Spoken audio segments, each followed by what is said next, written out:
Entonces, Romanos 10, versículo 5. Si lo tienen, dicen amén. Amén. Y lo leemos en el nombre del Señor. Y mantengámonos atentos en cada palabra. Leámoslo juntos. Dice, porque de la justicia que es por la ley, Moisés escribe así: el hombre que haga estas cosas vivirá por ellas. Nosotros hemos visto lo que es la justicia. No sé si recuerdan. Hemos hablado mucho sobre la justicia. Lo que significa ser justo, lo que significa la palabra justicia, cómo nosotros somos justificados, cómo nosotros podemos ser justificados, cómo las obras no nos justifican, cómo Jesucristo sí nos justifica, por qué nos justifica. Hemos visto prácticamente el libro de Romanos tendría que llamarse justificados por fe, porque habla mucho de la justificación. De la fe.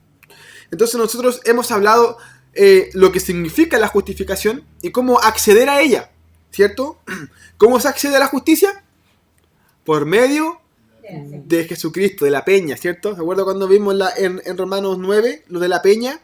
De que realmente la única forma que uno puede alcanzar salvación es que si Dios tiene misericordia y con Jesucristo somos justificados. ¿Qué significa ser justificado? Significa que somos... que Dios nos ve de forma correcta. Porque ustedes han escuchado muchas veces que somos todos pecadores, ¿cierto? Todos pecamos, todos tenemos problemas. Resulta de que Dios a nosotros también nos ve como pecadores. Y al vernos como pecadores, nos ve como inmundos, entonces no le gustamos. Entonces, porque Dios no se puede agradar de lo que no le gusta. Pero por medio de Jesucristo, nosotros podemos ser agradables delante de los ojos de Dios. Que eso es la justificación. Eso se le llama ser justo. Nosotros vimos que un hombre por sí, un hombre carnal, no puede ser justo. Porque para ser justo tenemos que ser equilibrados. Y el ser humano siempre se carga a un lado. Hablamos del favoritismo, hablamos de las cosas como el hombre actúa, hablamos de todo lo que tiene que ver con el juicio. Entonces, hay una cosa que hemos visto muy poco, que la vamos a mencionar ahora, que resulta de que si ustedes se dan cuenta, ustedes para ser juzgados tienen que cometer un delito, ¿cierto? La única forma que ustedes puedan ser juzgados es si cometen un delito en el ámbito legal del mundo. Porque si usted no hace nada, es un buen ciudadano, la ley no los acusa, porque usted no hace nada. La única forma en la que la ley lo acuse o que usted esté en un tribunal es porque hizo algo o porque fue testigo de algo, pero de algo incorrecto, ¿cierto? Entonces, el hombre que tiene que es enjuiciado es porque tiene culpa, porque algo hizo. Nosotros sabemos que nosotros sí hicimos y incluso todavía hacemos muchas cosas. Entonces Dios está en todo su derecho de implementar su justicia en nosotros, en la tierra completa. Porque todavía estamos en este tribunal. Aunque Jesucristo esté con nosotros, todavía tenemos el tribunal. La diferencia es que ahora Jesucristo está abogando por nosotros. Habla con el Padre en este juicio. Oye, pero el Señor hizo esto, pero papá acá, esto, papá allá. Pero todavía estamos propensos nosotros a ser condenados o a ser enjuiciados. Entonces, nosotros vimos en la clase pasada la culpa que da el Pablo a los judíos. No sé si se acuerdan. Resulta de que Pablo juzga a los judíos por hacer algo que a Dios le agrada. Suena como medio contradictorio, ¿cierto? Porque los judíos estaban cumpliendo la ley. O sea, no robaban, no mentían, no fornicaban. Hablamos de los 10 mandamientos y de los estatutos. Ellos estaban cumpliendo la ley y Dios, ¿cierto?, no se agradaba de eso.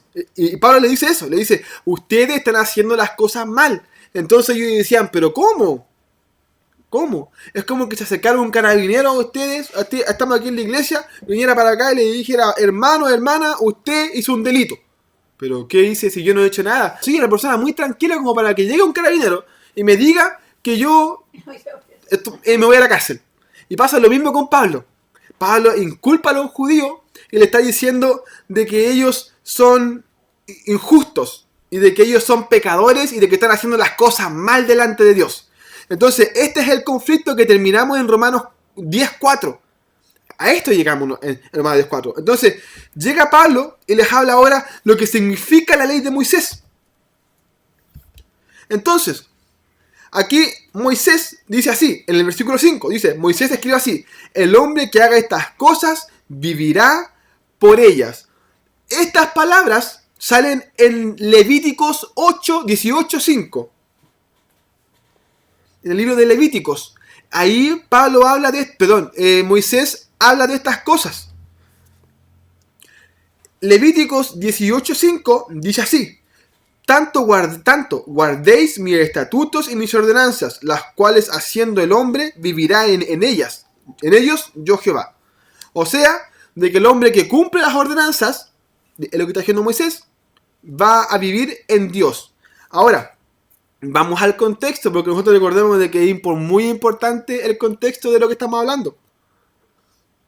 Moisés,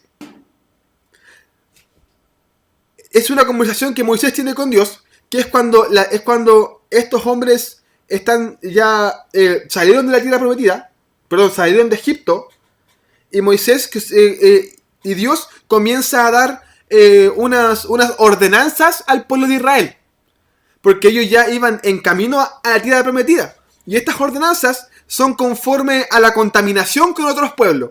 Les empieza a advertir de que no pueden contaminarse con los otros pueblos, que no pueden contaminarse con los pueblos con los que van a ir de aquí a la tierra prometida. Entonces Dios les da 18 mandatos con referencia a esta ordenanza. Y estos 18 mandatos son netamente sexuales. Hablan solamente de pecados sexuales. Nada más de eso. Y después que dice esto, que pasa todo esto, que dice todas esas cosas, Moisés le dice al pueblo de Israel, le dice que cumplan sus ordenanzas, que las hagan bien, porque en estas ordenanzas van a vivir en Dios. Entonces, el contexto es ese. En este contexto, Moisés dice estas palabras y Pablo nuevamente las cita aquí en Romanos 5. Pero resulta que Pablo no las habla con ese contexto. No las habla con el contexto de los pecados sexuales o de la liberación, sino quiere decir otra cosa. Hay una palabra que ven aquí en Romanos 10:5 que dice vivirá por ellas. En griego, la palabra ellas significa estas cosas. O sea, quiere decir y vivirás por estas cosas. Entonces, el versículo diría así: el hombre que haga estas cosas vivirá por estas cosas. ¿Qué tiene que ver estas cosas? Tantas cosas de las cosas. Hay que recordar aquí algo importante. Resulta de cuando, para que comprendamos el contexto de las palabras que dice Pablo y de las palabras que dice Moisés. Cuando Moisés sale de Egipto, ¿cierto? El pueblo fue bautizado por el tamaño de las aguas. Las aguas que se abrieron, para el pueblo eso simboliza un bautismo para el pueblo de Israel. Ellos fueron bautizados, ellos comenzaron a caminar y ellos empezaron a obedecer a Dios, a obedecer a Jehová. Entonces ellos ya eran salvos. Dios habló con ellos y les dio ordenanza dentro de su salvación. Ahora Pablo está hablando de algo totalmente distinto. Pablo está refiriéndose a que realmente uno por obras no se puede acercar a Cristo. Porque hay un menjunje en la mente de que uno dice ya, si soy salvo por gracia, entonces no hago nada. ¿Por qué? Porque las obras no me salvan. Pero no estamos hablando de eso. Moisés está hablando de que después que el pueblo salió de Egipto, después que el pueblo estuvo en el desierto, cuando ya va a entrar a la tierra prometida, ahí Dios le dice, cumple estas ordenanzas y vas a estar en mí. Ahí le dice estas palabras. Pero Pablo se está refiriendo a otra cosa. Pablo está refiriendo a los judíos que quieren ser salvos por las obras. Quieren ser salvos por congregarse, quieren ser salvos por venir al estudio, quieren ser salvos porque hablan bonito, porque cantan, quieren ser salvos porque coordinan. Entonces quieren ser salvos por esas cosas. Entonces, Pablo le dice así, dice, el hombre que vive por estas cosas, el hombre que se quiere justificar por estas cosas, hablamos de estas cosas, de las leyes, ¿cierto? Vivirá por estas cosas. O sea, de que hablamos de vivir, de caminar por estas cosas. Solamente caminar.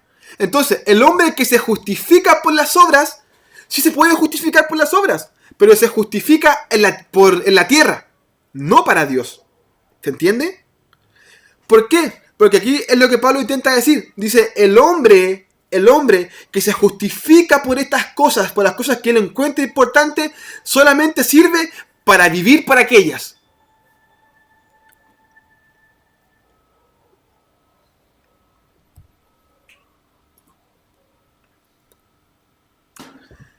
Vivir por estas cosas, vivir por cumplir la ley, vivir por querer hacer las cosas bien, sin Cristo, nos hace morir también por estas cosas. ¿Se entiende? O sea, para que comprendamos mejor. Si yo me desvivo por no robar, sin Cristo, la única ganancia que yo voy a tener es de que la gente me vea como alguien honesto. Nada más que eso. No es salvación. Yo lo que intenta aquí decir Pablo. Intenta decir de que el hombre que quiere vivir solamente, de forma recta solamente porque quiere ser recto, lo único que va a recibir va a ser que la gente lo alabe o que reciba las consecuencias de ser una buena persona. Nada más que eso.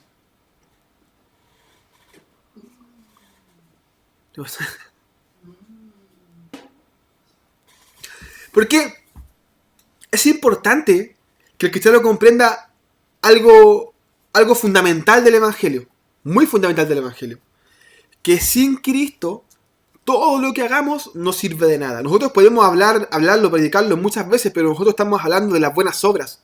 A mí no me sirve de nada dejar de robar si Cristo no está en mi corazón, de nada. Y eso es importante. Es importante porque de repente uno se siente justificado por aquellas. Y Dios no te justifica por eso. Dios no te salva por eso. Dios te sigue viendo como un niño que quiere ser grande. No sé si ustedes se ha topado con niños, o niñas siempre se da, que son como agrandadas. Caen mal, ¿cierto? Son como antipáticas. Porque en niñas que son de 5 años y como que andan todas pintadas así y te hablan como, ay, sí, no, es que yo tengo un novio. Así que tú tenés 5 años y andas hablando de pololos, de novio, no te quieres saber. Caen mal, molestan, porque digo, uno dice... se involucre en su edad de la que corresponde de niño. Porque una niña o un niño se tiene que sentir adulto cuando no lo es. Cuando Dios nos ve de la misma forma. Cuando somos justos por nuestras mismas obras. Él nos ve justos y dice, mira, este se quiere ser justo y está todo cochino. Porque no tenemos a Cristo. Y eso es muy importante. Porque nosotros hemos conocido muchas personas. Yo sé que muchos de ustedes han conocido muchas personas que son buenas personas, que son lindas, que son tiernas. Que incluso son hasta más tiernos que uno, que es cristiano. No sé si han conocido a gente así. Gente de que incluso de repente uno confía más en un amigo mundano porque está lindo que en un cristiano, porque esa persona es tan tierna, es tan simpática, es tan honesta, es tan afable. Incluso pensamos que todos sus frutos, los que él tiene, son puros frutos del Espíritu. Vemos que pareciera como que tuviera puros frutos del Espíritu. Es súper paciente, es súper mansa, es solidaria, llena de amor, las tiene todas. Pero el problema es que de nada le sirve si no tiene a Cristo. Porque el que es bueno por estas cosas, solamente es bueno, tiene que vivir por ellas. Y resulta de que la única cosa que a nosotros nos puede dar vida y en abundancia, ¿quién es? Jesucristo. Ahí era coro, Jesús. Entonces, Pablo intenta decir esto. Intenta decir, mira, ustedes sí se pueden justificar por la ley. Pueden ser justos por la ley. Pero el problema es que la justificación por ley solo los hace justos de la ley, no de Dios. Y ustedes supuestamente quieren que Dios los salve. Dios nos salva por las obras. Y quiere que lo entiendan aquí en la cabeza. Dios nos salva por lo que haces. Dios salva por lo que Él hizo. ¿Y quién fue Él?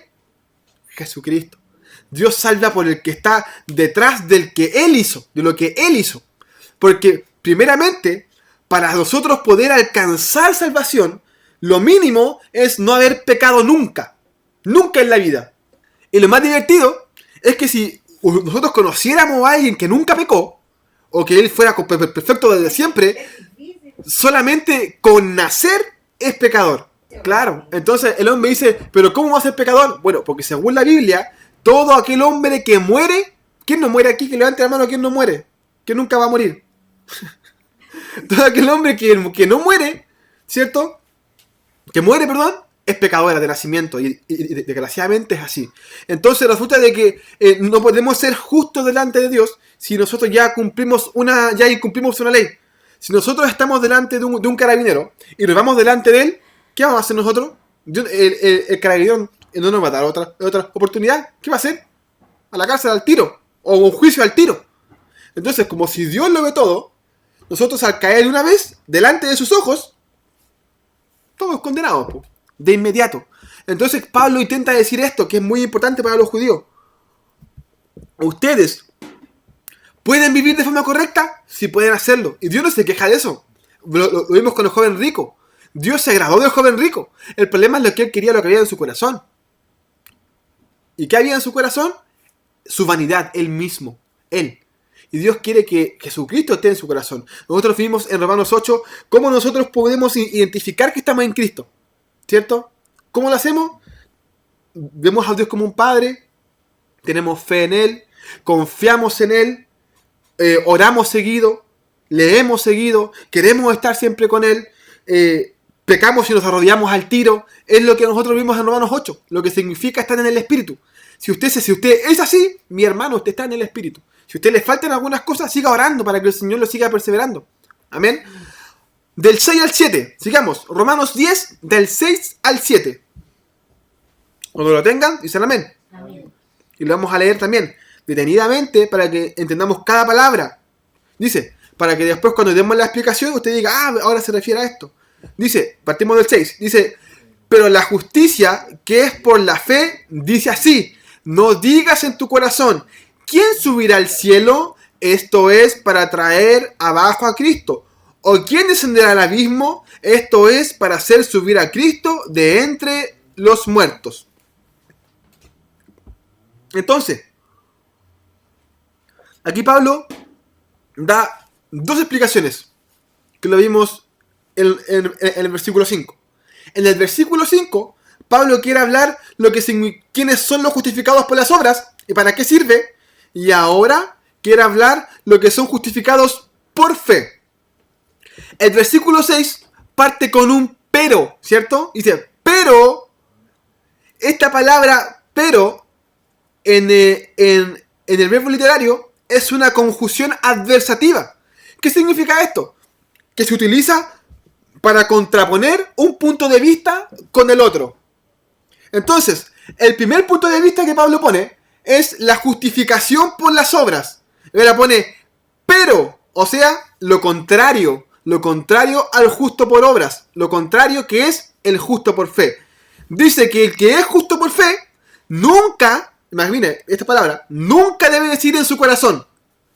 Ahora, el tema es, ¿por qué no debe decir estas cosas en su corazón? Para comprender no digas cosas en su corazón, debemos comprender las preguntas y quién las dice y por qué Pablo está diciendo estas preguntas. Estas preguntas que dice ¿quién subirá al cielo? También las dice Moisés. Estas palabras, ahora sí, vámonos a Deuteronomios 30. Esto sí busquémoslo. Porque a lo que quiere decir Moisés es prácticamente a lo que quiere llegar Pablo. Pero Pablo obviamente alude un poquito nomás a estos versículos que son los finales. Vamos a Deuteronomios 30. Las palabras que dice Moisés están en el 12. ¿12? Sí, pero vamos a hablar en el 30 porque vamos a ir jugando con el 30. Pero antes de leer el 30, o antes de ir Deuteronomios 30. Antes de ir con el 30, también debemos saber el contexto por el cual Dios está hablando, o Moisés está hablando, porque es muy importante. Una vez, yo estaba en un estudio, y una profesora o un profesor se puso, para apoyar un punto de vista que él tenía, daba puro versículo, pum, pum, pum, pum, pum, pum. Entonces yo le decía, oiga, pero es muy importante el contexto de lo que usted me está diciendo. Porque yo puedo leerlo así, en la versión Reina Valera, pero nosotros debemos saber a qué se refiere. Porque si no sabemos así, entonces levantamos doctrina de lo que sea, ¿no es cierto? Por eso es muy importante conocer el contexto de lo que estamos hablando. Para también adentrarnos un poco más al estudio. Entonces, Deuteronomio 30. Resulta de que anterior al 30, Dios le está hablando al pueblo de Israel sobre la obediencia, sobre sus mandamientos. Esta conversación Dios las tiene con Israel antes de entrar a la tierra prometida, ya cuando Moisés estaba en las últimas. Ahí, cierto, Dios tiene esta conversación con el pueblo. Entonces, Dios comienza a decirle sobre las condenaciones de su desobediencia. De ahí para atrás, del 29 para atrás.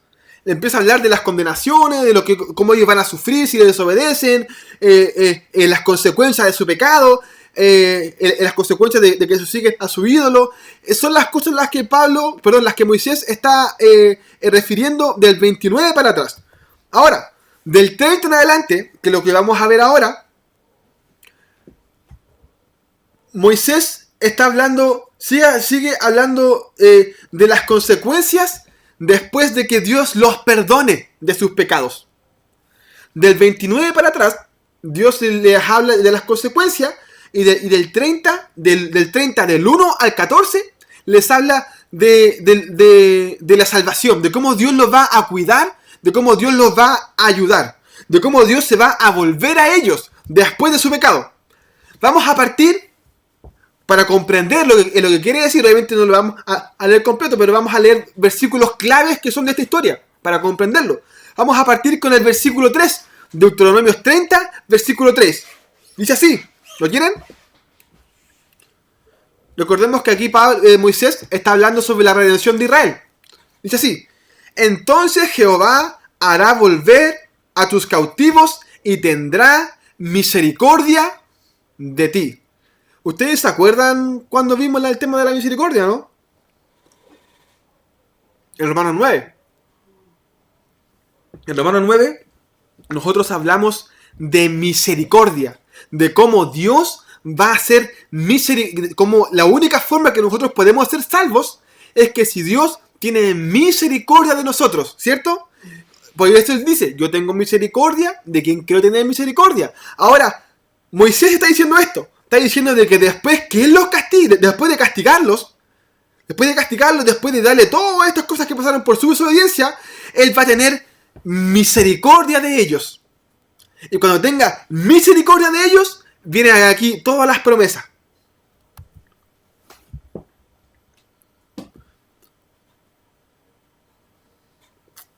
Dice aquí que Moisés dice que Dios va a perdonar al pueblo de Israel por su misericordia, ¿cierto? Porque nosotros sabemos que la justicia de Dios no puede perdonar las cosas porque sí. Él tiene que perdonar por misericordia. Y la única forma que debemos entenderlo, que esta misericordia puede ser efectiva, es ¿con quién? Con Jesucristo. Entonces, desde antes que el pueblo de Israel entrara a la tierra prometida, Dios ya les estaba hablando de Jesucristo. Estaba hablando de este pacto perfecto. De que la única forma de que Dios pudiera tener misericordia de ellos, siendo pecadores, es que si estaba Jesucristo presente. Si estaba la peña, como lo vimos con Moisés, ¿cierto? La única forma de uno poder ver la gloria de Dios es ver por la hendidura de la peña, o sea, por el sacrificio de Jesucristo, que es la única forma. Ahora, el versículo 6 de Deuteronomios 30 dice así. Una parte, la última parte, dice, y circuncidará Jehová tu Dios tu corazón. Desde el principio, que es importante que lo veamos, el plan perfecto de Dios era que nosotros fuéramos circuncidados de corazón. O sea, era de que la ley se cumpliera ¿dónde? En el corazón. Porque recordemos que el judío quería cumplir la ley conforme a sus obras. Ellos circuncidaban su cuerpo. Y para ellos este era un pacto de carne. Ahora, desde antes que Dios les diera todas las ordenanzas, Dios les dice de que cuando les tenga misericordia, Él les va a circuncidar su corazón. No sé si se están dando cuenta del principio de la fe, de la realidad de Dios. Para el judío, esta circuncisión para ellos es prácticamente la salvación. Para ellos ya con ser circuncidados son salvos. Por eso Pablo lucha con esto, lucha con esta mentalidad. Entonces, desde el principio, cuando Dios habla de la redención de Dios con Israel, les está hablando de la misericordia que va a tener por medio de Jesús, y también está hablando de la circuncisión del corazón. Entonces, cuando nosotros tengamos esta circuncisión de corazón, o sea, recordemos que esta circuncisión de corazón significa el Espíritu Santo. Eso es lo que significa. El Espíritu Santo obrando y cumpliendo la ordenanza de Dios, la ley de Dios. Entonces, resulta de que después de esta circuncisión, vamos al 30, versículo 8. Dice así: y tú volverás y oirás la voz de Jehová y pondrás por obras todos sus mandamientos que yo te he ordenado. ¿Qué significa esto? Recién Dios le dio las ordenanzas al pueblo de Israel antes de esto, ¿cierto?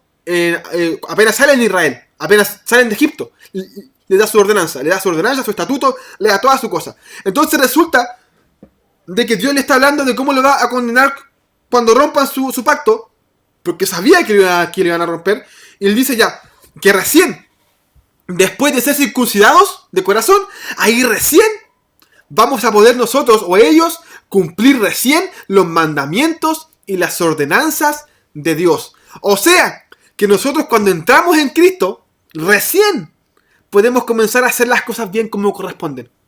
¿Qué es lo que intenta decir aquí Moisés? ¿Qué es lo que también ha intentado decir Pablo aquí para atrás? Pero la única diferencia es que aquí Moisés lo expone desde el principio de Deuteronomio. Desde el principio del pueblo de Israel ya estaba este plan perfecto. Ya estaba cumplir este evangelio conforme a Jesucristo. Y ya quería que el hombre entendiera de que por las obras nunca van a poder ser justos. Y que por las obras nunca van a poder agradar a Dios. Como dice aquí el versículo 8, ya después de ser circuncidados, recién Jehová se volverá a ellos y recién van a poder cumplir los mandamientos de Dios. Usted en Cristo, cuando lo acepta en su corazón, cuando decide, Señor, quiero ser tu Dios, Señor, quiero que seas mi Dios, ahí recién nosotros podemos comenzar a cumplir la ley. O sea, comenzar a dejar de robar, comenzar a dejar de mentir, comenzar a dejar de fornicar, adulterar, de faltar al respeto, a ser mala persona. Ahí recién, todas estas obras, Dios las va a tomar en cuenta. Recién ahí, cuando somos circuncidados de corazón. Y el final del discurso de Moisés termina con una palabra difícil para el cristiano. ¿Por qué difícil? Termina con una palabra que al cristiano, yo tengo muchos años en el Evangelio. Yo, por las personas que he conocido, siempre han habido personas que hay una palabra que les duele mucho. Que les da como picor cuando uno lo dice. Incluso lo predican así. Que es sobre lo fácil que es el Evangelio. Usted puede decir, pero ¿cómo va a ser fácil? La mayoría de la gente tiene conflicto con esta palabra. Porque resulta de que, como vimos la clase pasada, uno de los conflictos más grandes del cristiano es tener poco discernimiento. O sea, es tener poco juicio crítico. Al cristiano le cuesta asumir su responsabilidad. Entonces, como le cuesta asumir su responsabilidad, ¿qué es más fácil? ¿Sentirme pecador siempre?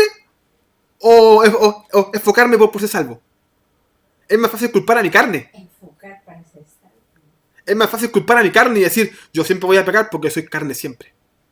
Entonces, cuando uno habla de que el evangelio es simple, las personas dicen, pero ¿cómo es tan difícil entonces? Es falso eso. Ya he escuchado muchas personas que de púlpito en canciones que dicen, no es fácil servir a Jesús, dicen así. No es fácil servir a Jesús. ¿Por qué no es fácil servir a Jesús? Porque mi carne, porque soy pecador, porque siempre fallo, porque mi carne no quiere orar, ¿cierto? Y nosotros vimos que cuando el que está en el Espíritu, uno está en constante oración. Y si usted, mi hermano, déjame decirle por seguro, si usted está en oración constante, el pecado es mucho más fácil sobrellevarlo. Más que sobrellevarlo, fallar. Es mucho más difícil fallar. Porque uno está ahí, Señor, perdóname, Señor, ayúdame. Y con esta autocrítica, Señor, tengo problemas con la mentira. Señor, he sido un mal hermano, un mal papá, un mal amigo. Señor, soy un mal cristiano. Señor, soy un mal ciudadano. Porque cuando uno tiene autocrítica, cuando uno tiene discernimiento, uno sabe lo que falla. Uno conoce sus errores. Entonces uno, cuando va a Dios, uno se enfoca en eso. Señor, ayúdame en esto porque esto me hace caer. Esto me hace pecar. ¿Y Dios qué hace? Te ayuda. Porque Él existe. Él es real. Pero resulta que para el cristiano en general, es más fácil, es más cómodo decir el evangelio es complicado. ¿Por qué es más fácil y más cómodo decirlo? Porque me quito responsabilidad a mí. Culpo a mi carne, culpo a Adán. Culpo a Adán de que él me hizo pecar, por eso yo soy pecador. O culpo a mi infancia. Culpo a mis papás, culpo al hombre que me hizo daño, culpo al presidente, culpo al Estado, culpo a los delincuentes, culpo a que tengo trabajo, a que no tengo trabajo, culpo a mi pobreza, culpo a mi esposa, culpo a alguien. Que por eso a mí me cuesta caminar. Porque mi carne le gusta pecar. Y resulta de que en el versículo 11, cuando hablamos después de la circuncisión del corazón, ¿cierto? Moisés dice esto: porque este mandamiento que yo te ordeno hoy no es demasiado difícil para ti, ni está lejos. Ahora, ¿de qué mandamiento está hablando Moisés? Que es el que habla del versículo 29. Habla del mandamiento de la obediencia. Dice que el mandamiento de la obediencia no es difícil de cumplir porque no está lejos. No es difícil porque no está lejos, está cerquita. Está a la palma de la mano. Que lo vamos a ver la próxima clase. Ahora estamos en otra cosa. Estamos de cómo el evangelio, imagínense, desde un principio, Deuteronomio 30. Deuteronomio está hablando recién cuando el pueblo va a entrar a la tierra prometida. Recién está cuando Moisés está muriendo.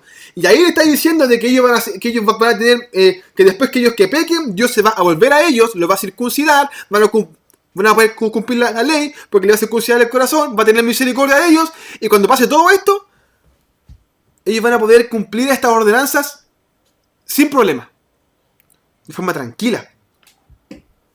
Ahora, claramente, porque nosotros no debemos desbloquear las palabras de Moisés, porque nosotros después debemos decir, pero es que es del antiguo pacto, pero es que habla de otra cosa, pero que está hablando de la ley de la carne, y estamos viendo que aquí Moisés está hablando de la ley del espíritu, ¿cierto? Porque está hablando de la circuncisión del corazón, está hablando, también habla de la misericordia. Entonces son temas que están dentro de la gracia, no dentro del antiguo pacto. Amén. Entonces, él está diciendo, Moisés está diciendo, obviamente nosotros no podemos desmentir de que sí se refiere a su pueblo de Israel. De que no le habla al gentil directamente, le habla al pueblo de Israel. Pero nosotros vemos de que todo lo que pasa en el Antiguo Testamento, muchas de las profecías que son estimuladas a nivel creacional. Obviamente, dentro de este momento, él se enfoca en Israel y ellos deben cumplir este pacto. Porque recordemos que el pacto de la circuncisión de corazón, ¿a quién vino primero? A los israelitas. ¿Y cuándo pasó a nosotros? Cuando ellos no lo recibieron. Entonces, pero desde un principio, este pacto era así, de cumplir los mandamientos de Dios solamente por medio de sus... Este pacto era de que estos mandamientos, de que seguir a Dios, no era de tropiezo, no era difícil de hacerlo.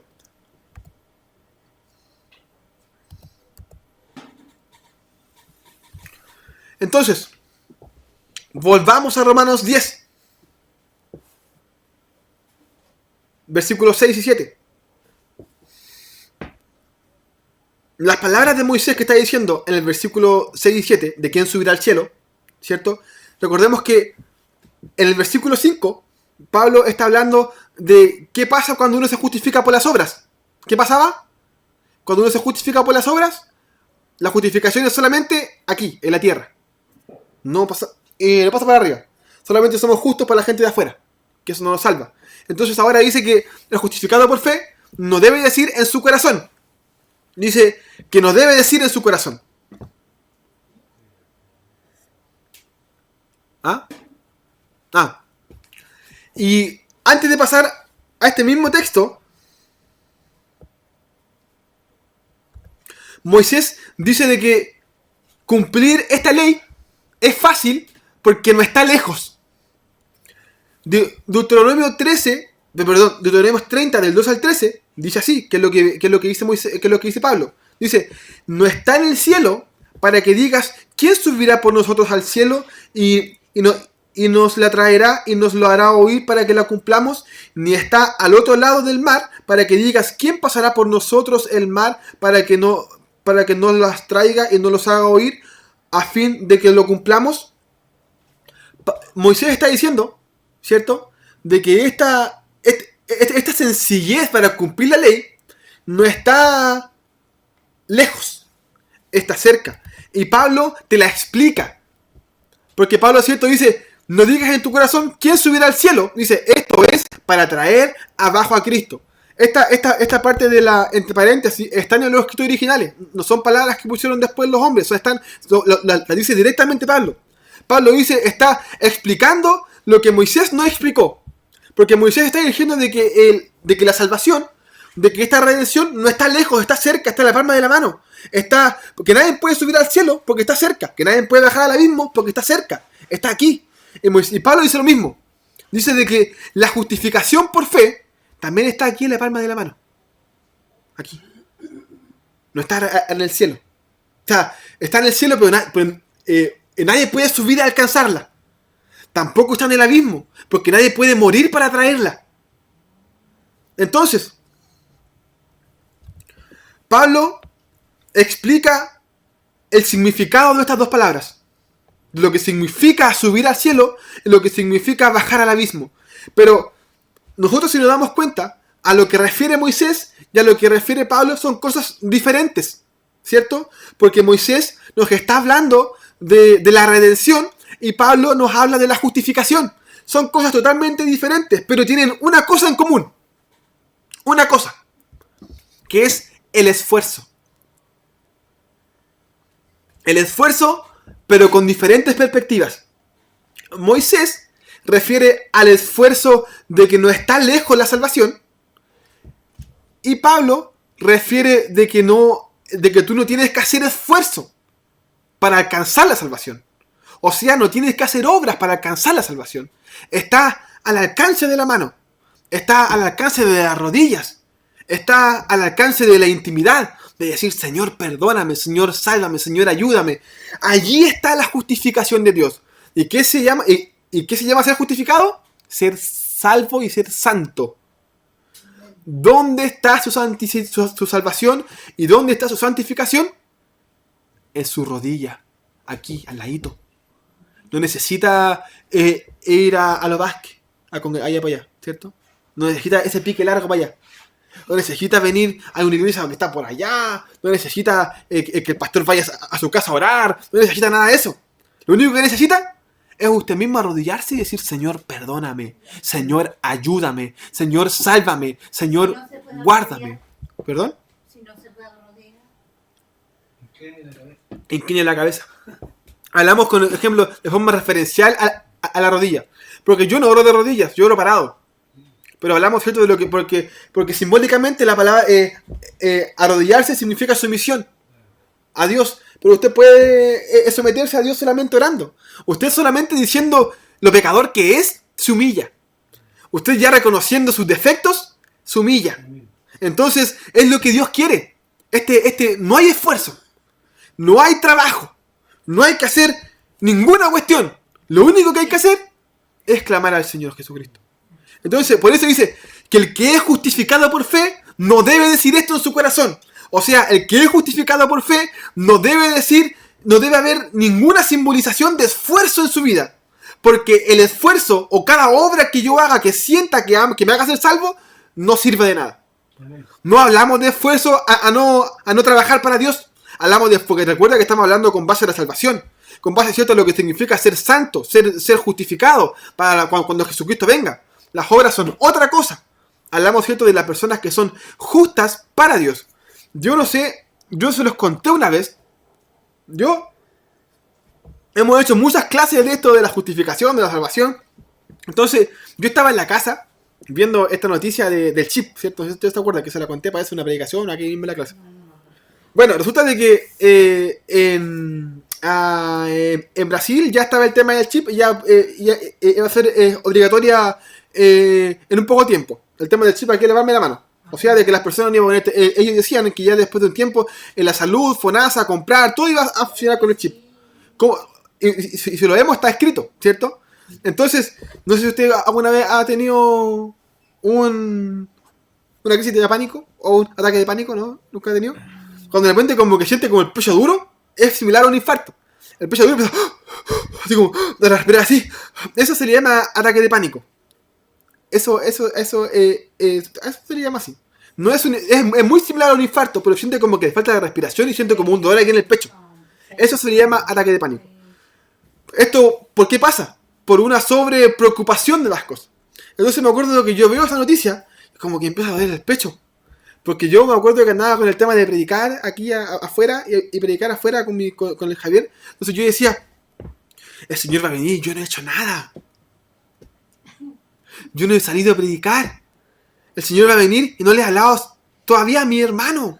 ¿Qué hago? Entonces me dice, Señor, me voy a quedar. Entonces de repente yo voy así, con esa angustia, yo me levanto porque estaba en la cama, me levanto, voy al Señor, voy al sillón a pedir perdón por si venía al tiro. Entonces de repente yo me arrodillo y el Señor me dice, recuerda que no es por obra.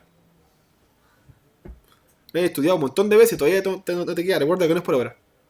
El tema de los galardones, el tema de las obras son otra cosa, pero en sí la salvación primordial no es por obra. Entonces el cristiano le encanta poner peso. Incluso es muy probable de que si hubieran personas más eruditas acá y yo dijera este comentario, me dirían, pero tenés que esforzarte, tenés que hacer, porque tenés que cobrar, pero que tenés que acá, pero que tenés que allá. Y son las mismas cargas que apoyaban los fariseos.